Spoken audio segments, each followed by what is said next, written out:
Guys দেখেন বাংলাদেশের চিড়িয়াখানার অবস্থা। অবশ্যই এটা বাংলাদেশের চিড়িয়াখানা, যেখানে সিংহ নাই, সিংহকে বিক্রি করা হয়েছে। চিন্তা করা যায় মানুষ কি দেখতে আসছে এখানে, যেখানে সিংহ নাই, যেখানে রাজাই নাই, সেখানে প্রজারা কি করবে বলেন? রাজা নাকি মারা গেছে, তো অবশ্যই রাজার শূন্যস্থানটা একজনের পূরণ করা দরকার ছিল। এরা মনে হয় ঘোড়ার ডিম,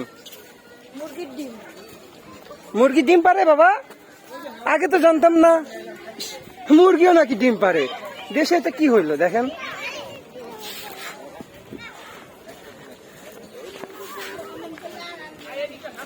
শুধু ছাগলের বাচ্চা আছে।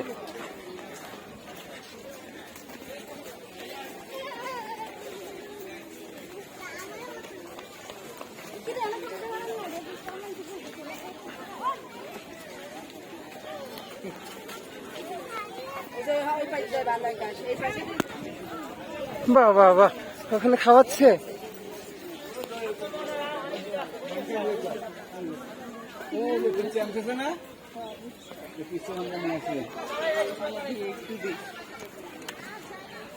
তোমরা কি করছো বাবা, খাওয়া দাওয়া করছো?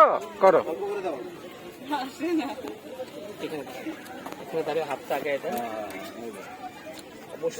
তুমি দাও বাবা, খাও খাও, দাও যাও বাবা, দাও। তোমাদের তো খাবে না।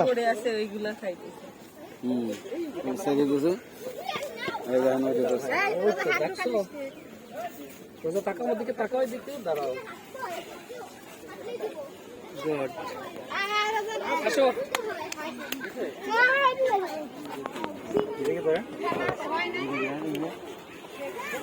একটু শুয়ে না দেখলে কেমন হয়?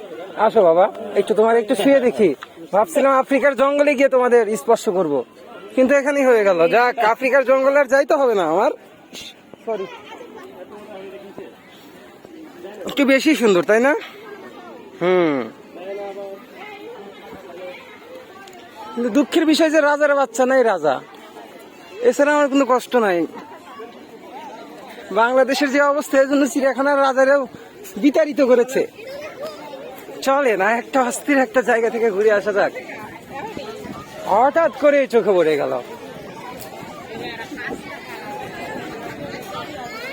চলেন আমরা এখন যাবো টাইটানিকে ফিল নিতে।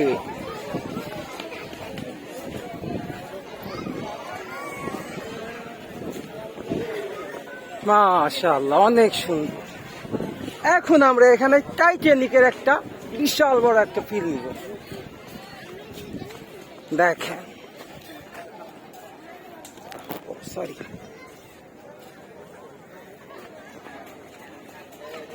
চলেন যাওয়া যাক।